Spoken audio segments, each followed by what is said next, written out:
अब चलते हैं जरासंध के पास। जरासंध कौन है?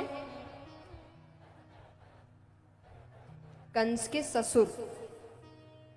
तो कंस की मृत्यु के बाद वो बदला लेना चाहते हैं, तो बार बार आक्रमण कर रहे हैं, बार बार आक्रमण कर रहे हैं। इन्हीं के कारण भगवान ने द्वारिका नगरी बनाई। अब भगवान को लगा कि यहां पर मेरा नुकसान नहीं हो रहा, जरासंध का नुकसान नहीं हो रहा, नुकसान किसका हो रहा है? प्रजा का, सेना का। सेना में जो लोग बार बार युद्ध कर रहे हैं उसमें से कई मारे जा रहे हैं, कितने परिवार खत्म हो जा रहे हैं। भगवान कहे कि ऐसे तो नहीं चल सकता, और पापी है, मारना तो पड़ेगा। पापी वो बहुत था, पर उसके पाप का घड़ा नहीं भर रहा। क्यों नहीं भर रहा? कि वो दान बहुत करता था, दानी था वो। दान भी कैसा? सुबह उठते ही सबसे पहला काम उसका दान करना था।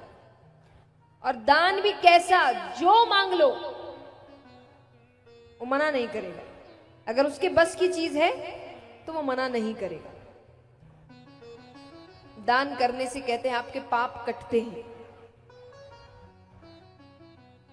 इसका मतलब ये नहीं कि आप आइडिया लगा लें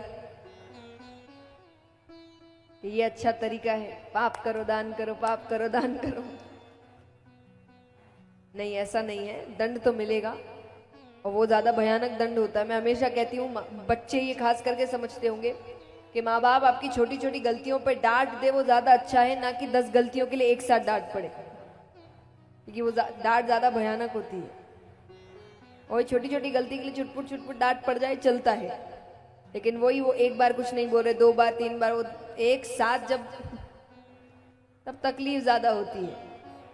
तो भगवान का भी यही है। तो जब आप ऐसे करते हैं ना, तो हो सकता है कि शुरुआती दौर में आपको दान की वजह से थोड़ी सी सुरक्षा मिल जाए, पाप कट जाए, लेकिन जब फिर भगवान दंड देने पर आते हैं तो अच्छा खासा दंड देते हैं। तो वो दान बहुत करता था। तो भगवान को क्या करना है? भगवान को उससे मल्ल युद्ध करना है, एक एक दोनों, बस सेना बीच में नहीं आएगी। अब भगवान को लग रहा है माने ना माने, तो भगवान ने दान का सहारा लिया कि मैं दान के माध्यम से उससे वचन ले लूंगा कि मुझे कुछ सामान नहीं चाहिए, मुझे ये वचन चाहिए। तो उसको मानना पड़ेगा, क्योंकि वो मना नहीं करता है। ये उसकी खासियत है कि वो मना किसी को नहीं करता, लेकिन दान वो केवल ब्राह्मणों को करता है। ये सब क्षत्रिय हैं। तो भगवान पांडवों के साथ ब्राह्मणों का रूप बनाकर जाते हैं। अर्जुन गए भगवान के साथ, भीम गए भगवान के साथ। अब वो गए तो पहले तो वो अपने हिसाब से ही चीजें दे, फल दे, वस्त्र दे। भगवान ने कहा ये नहीं चाहिए। बोले बताओ क्या चाहिए? बोले वचन चाहिए कि जो मांगेंगे वही दोगे, पीछे नहीं हटोगे। उसने कहा वचन की जरूरत नहीं है, आपको जो मांगना है मांगिए। भगवान कहते हमें वचन चाहिए। अरे बोले वचन का क्या करोगे? चलो मैंने वचन दिया, लेकिन फिर भी वचन का क्या करोगे? क्योंकि तुम ज्यादा से ज्यादा मुझसे क्या मांगोगे? एक राजा के पास सबसे ज्यादा क्या है? राज्य, उसी में सब कुछ आता है। तो वो कहे ज्यादा से ज्यादा मुझसे क्या मांगोगे? मेरा राज्य, मैं दे दूंगा। तो आपको लग रहा होगा इतना तो अच्छा आदमी है। इसकी दूसरी लाइन दर्शाती है ये असल में है कैसा। वो कहे ज्यादा से ज्यादा मुझसे क्या मांगोगे? मेरा राज्य मैं दे दूंगा, क्योंकि मुझे मेरी शक्ति पर इतना भरोसा है कि सुबह तुमको राज्य देकर शाम को युद्ध करके वापस ले लूंगा।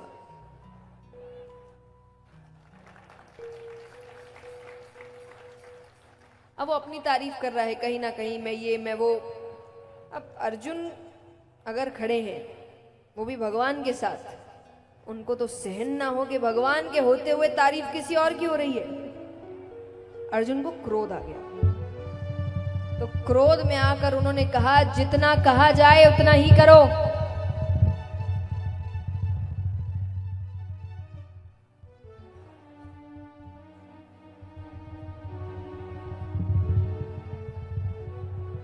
कि जितना कहा जाए उतना ही करो।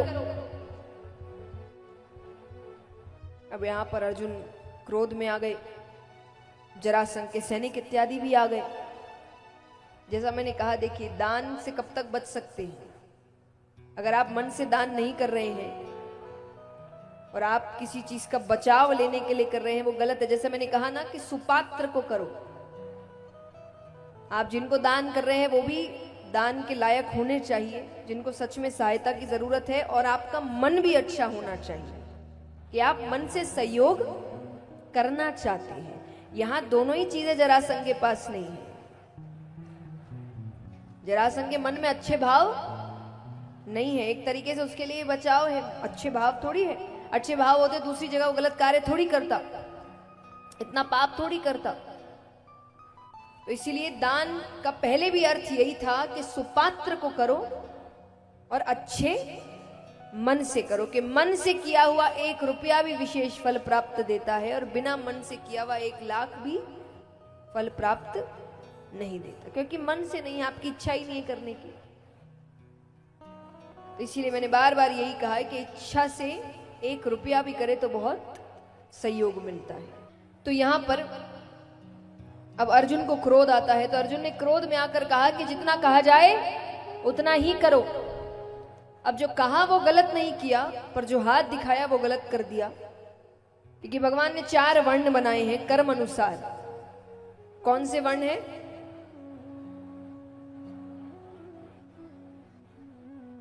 ब्राह्मण, क्षत्रिय, वैश्य, शूद्र। कार्य क्या थे? ब्राह्मणों का कार्य क्या था? वह है शिक्षा। गुरुकुल में जितने भी शिक्षक थे वो सब, इसीलिए उनको इतना उच्च स्थान दिया गया कि आपके गुरु सबसे ऊपर होते हैं। जो आपको शिक्षा देते हैं उनका सबसे ऊंचा स्थान होता है। क्षत्रिय का कार्य था युद्ध करना, राजा बनना। वैश्य का कार्य था व्यापार करना, और शूद्र का कार्य था सेवा करना। अब ये चारों वर्ण में ये नहीं था कि एक ही तरफ है, इनका कार्य था। जैसे ब्राह्मण है, उनका कार्य है कि शिक्षा की कमी कहीं नहीं होनी चाहिए, पूरे समाज में सब शिक्षित होने चाहिए। क्षत्रिय का कार्य था कि सबकी रक्षा होनी चाहिए, वो रक्षा देखकर नहीं करते थे, इसकी करना है उसकी नहीं करना है, यानी वो सिर्फ अपने लिए काम नहीं करते थे, सब सबके लिए काम करते थे। तो क्षत्रिय का कार्य था सबकी रक्षा होने चाहिए। वैश्य का क्या कार्य था कि धन का संचार हर जगह अच्छे से होना चाहिए, किसी के पास धन की कमी नहीं होनी चाहिए। और शूद्र का कार्य था सेवा सबकी होनी चाहिए। तो इस प्रकार भगवान ने वर्ण की शुरुआत करी थी। अब पहले लोग अपना अपना कार्य करते थे, समय समय की बात है। तो जब शुरू हुआ नियम अनुसार सब अपना अपना करते थे, तो क्षत्रिय युद्ध करते थे, बाकी कोई भी युद्ध नहीं करता था। तब क्षत्रिय जो बाण चलाते हैं तो प्रत्यंचा चढ़ाते हैं, उस चक्कर में हर क्षत्रिय के अंगूठे पर एक निशान होता है। तो जब अर्जुन ने हाथ दिखाया तो जरासंध की नजर उसके अंगूठे पर पड़ी। वो खुद भी एक क्षत्रिय है, वो पहचान गया। वो कहे तुम ब्राह्मण नहीं हो, तुम तो क्षत्रिय हो। ये देखकर सेना आ गई। अब उनको लग रहा है बहरूपी आए हैं, कौन है, आक्रमण करते, कुछ भी हो जाए। तो पूरी सेना आ गई। जरासंध कहे सामने आ जाओ वरना मुझसे बुरा कोई नहीं होगा। कौन हो तुम सब? भगवान कहे अच्छा खासा सब चल रहा था, सब अपने असली रूप में आए। जरासंध कहे कृष्ण क्या काम है तुम्हें? भगवान कहते युद्ध करना है, पर मल्ल युद्ध, सिर्फ मैं और तुम, सेना बीच में नहीं आएगी। वो कहे तो ये बात सीधे सीधे आके कह देते तो मैं मना कर देता क्या? अब देखिए लोग खड़े हैं तो उसको तो मौका मिल गया भगवान को नीचा दिखाने का। तो वो जोर जोर से हंसते हुए कहे पर क्या करें, इसको कोई काम सीधा करने की आदत जो नहीं है, इसने हर काम टेढ़े करे। जन्म कब लिया? मध्य रात्रि में। सबकी नींद खराब करी। थोड़ी देर रुक जाते, सुबह हो जाती, पर मध्य रात्रि में जन्म लिया। कहां लिया? कारागार, जेल में। जन्म लेने की जगह है। खड़े टेढ़े होते हो, बंसी टेढ़ी रखते हो, मुकुट टेढ़ा रखते हो, काम टेढ़े करते हो। खुद का नाम भी ऐसा रखा है जिसको कहने में जीभ को टेढ़ा करना पड़े, कृष्ण। अर्जुन कहे इसीलिए कहा जाता है टेढ़े आदमी के साथ नहीं लगना चाहिए। भगवान कहते मेरी तारीफ हो गई तो युद्ध करे। जरासंध कहे तुमसे नहीं करूंगा, तो फिर किससे करोगे? बोले भीम से करूंगा। मुझे सिर्फ भीम मेरे सामने खड़े रहने लायक लगता है, तुम में से तो कोई मेरे सामने खड़े रहने लायक नहीं। ये भी कॉन्फिडेंस है भाई, भगवान के सामने कह इतनी बड़ी बात कह रहा है। पर भगवान के लिए चलो अच्छा है, मैं तुम्हें अपने हाथ से मारना भी नहीं चाहता था, क्योंकि जिसे मैं मारता हूं वो मेरे धाम जाता है, और तुम्हारे जैसा पापी मेरे धाम जाना नहीं चाहिए। तो भीम के साथ युद्ध शुरू हुआ। अब भगवान को लगा कि हो जाएगा, मर जाएगा, पर नहीं हुआ। 27 दिन तक युद्ध चला और उसको खरोच नहीं आ रही। अब इसके पीछे कारण है। वृहदवीथ नामक एक राजा थे, उनकी 2 रानियां, पर एक भी संतान नहीं। तो उनके राज्य में एक बार संत आए, तो वो उनकी सेवा करने उनकी कुटिया में ही जाते हैं। अच्छे से सेवा करी। अब वो जाने लगे तो उन्होंने कहा कि कुछ वरदान चाहिए। वो कहे संतान चाहिए, बस संतान नहीं है मेरे पास। उन्होंने एक फल दिया। अब संतों को नहीं पता इसकी 2 रानियां हैं, वो अकेले कुटिया में आया था, तो उन्होंने एक फल दिया, पत्नी को खिला देना। उन्होंने पत्नी को फल दिया, दोनों पत्नी ने आधे आधे फल खाए। 9 महीने बाद दोनों को बालक हुआ, आधा आधा, यानी एक ही बालक हुआ, पर एक हिस्सा एक को हुआ और एक हिस्सा मरा हुआ बालक हुआ। अब रात्रि में हुआ तो राजा को लगा कि ये खबर प्रजा तक चली गई तो प्रजा डर जाएगी कि ये क्या हो गया। तो उसने रातों रात वो 2 हिस्से जंगल में फेंक दिए। जंगल में जरा नामक एक मायावी राक्षसी थी, उसने हिस्सों को पकड़ा और वो दोनों हिस्सों को जोड़ देती है। जोड़ते ही उसमें प्राण आ जाते हैं। प्राण आते ही इसीलिए नाम पड़ा जरा संघ। जरा नामक राक्षसी ने हिस्सों का संघ किया तो नाम पड़ा जरा संघ। अब यानी बीच का हिस्सा कमजोर है, वापस से अलग हो सकता है, बाकी उसको कहीं कुछ भी करो उसे खरोच भी नहीं आने वाली। तो भगवान ने भीम से दूसरे दिन कहा कि आज मुझ पर नजर रखना, मैं कुछ इशारे करूंगा वरना ये नहीं मरने वाला ऐसे। भीम ने कहा ठीक है, पर भीम भूल गए, युद्ध में लग गए, भूल गए। अब भगवान को लग रहा है सूर्यास्त होने वाला है, फिर से आज का दिन खत्म हो जाएगा। तो भगवान भीम का ध्यान अपनी ओर आकर्षित करने के लिए उसके दाव की प्रशंसा कर रहे हैं। भगवान जोर से कह रहे, अहो भीम क्या दाव खेला है। भीम का ये दाव तो भगवान पहले भी देख चुके हैं, इतनी तारीफ तो कभी नहीं करी। फिर याद आता है अपनी ओर देखने को कहा था। भीम भगवान की ओर देखते, भगवान ने एक टहनी उठाई, उसको बीच से पकड़कर चीर दिया। भीम तुरंत मुंह घुमाते हैं, जरासंध के पैरों को पकड़ते हैं और दोनों पैरों को पकड़कर छोड़ दिया तो फिर जुड़ गए।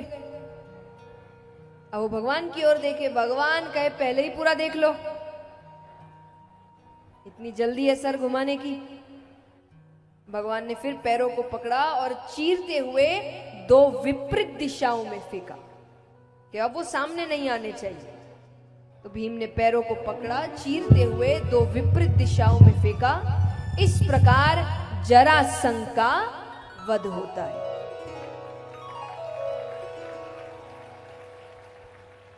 अब इस प्रसंग में समझाया गया है कि भगवान रास्ता दिखाते हैं, सबको दिखाते हैं। समझने वाला होना चाहिए, मानने वाला होना चाहिए। देखिए भीम, भगवान ने भीम को समझाया क्या करना है। अगर भीम मना कर देते कि मैं नहीं मानूंगा, 27 दिन लगे ना, 10 दिन और लगेंगे, अपनी ताकत से करूंगा, भगवान कुछ कर लेते। पर भीम ने भगवान की बात मानी तो जीत गए। तो भगवान ऐसे आपको भी रास्ते दिखाते हैं, पर मनुष्य अपनी होशियारी लगाता है।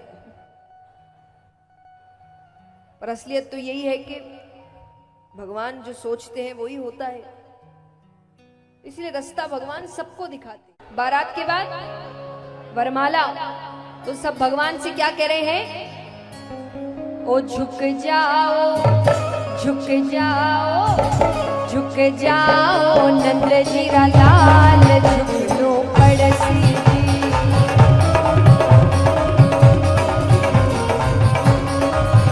झुक जाओ नंद जीरा लाल, झुक लो पड़सी। झुक जाओ नंद जीरा लाल, झुक लो पड़सी जी। अब झुकना क्यों पड़ेगा? हमारी रुक्मणी जी है भोली सी, हमारी रुक्मणी जी है भोली सी, हमारी रुक्मणी जी है भोली सी, हमारी रुक्मणी जी है भोली सी। थे तो चतुरारा सरदार, झुक लो पड़सी। थे तो चतुरारा सरदार, झुक लो पड़सी जी। और यहाँ सब बातें कर रहे हैं, अचानक क्या हुआ? देखत देखत ही झुक गया, देखत देखत ही झुक गया, देखत देखत ही झुक गया, देखत देखत ही झुक गया। हमारा तीन लोक रानाथ, झुक लो पड़सी जी। हमारा तीन लोक रानाथ, झुक लो पड़सी जी। झुक जाओ नंद जीरा